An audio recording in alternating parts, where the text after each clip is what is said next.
السلام عليكم. شفت دابا الفيديو ديال الفنان الكوميدي حمزة فيلالي.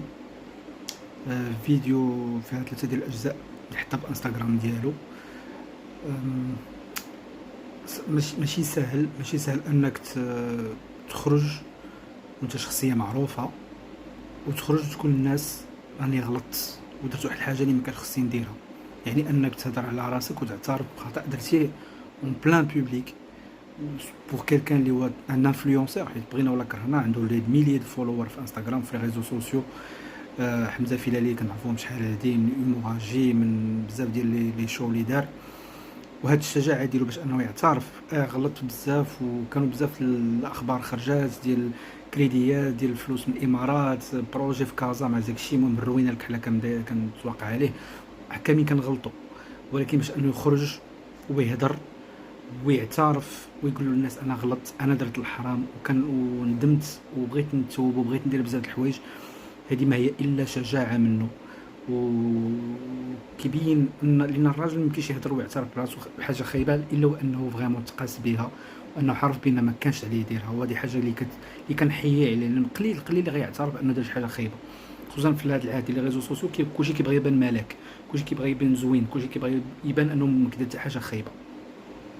العكس مع حمزه انه اعترف،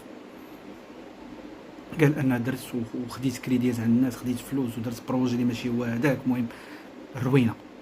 دابا دونك الحاجه الاولى اولا كنحيي حمزه على الشجاعه ديالو وعلى الرجوله ديالو، انه يقول الحقيقه في راسو قدام الناس، بحال يدير الشوهه لراسو، ولا ماشي الشوهه زعما معنى النيجاتيف، وانه يفضح راسو قدام الناس اعتراف انه غلط. الحاجه الثانيه دابا اللي خص دار هو الناس الدائنين ديالو، يعني الناس اللي عطاوه الفلوس يشوفوا في هذا الفيديو هذا ويصبروا عليه على ما يوقف على رجليه ورد لهم فلوس. انا ما يمكنش انه واحد غيقول الناس غنرد لكم فلوسكم، ما يمكنش يكون يدير هكا قدام الناس وما يكونش سانسير، حيت ما غيستافد حتى حاجه. دونك كنطلب من الناس كاع اللي الا كتعرفوا الناس اللي كان عندهم علاقه مع حمزه الفيلالي ولا عطاو الفلوس ولا سلفوه ولا شي حاجه، صبروا مع هذا الدري هذا في 37 عام باش تعاود تبدا حياتك ازيرو، ترد الناس الفلوس وكريديات، راه والله ما سهله.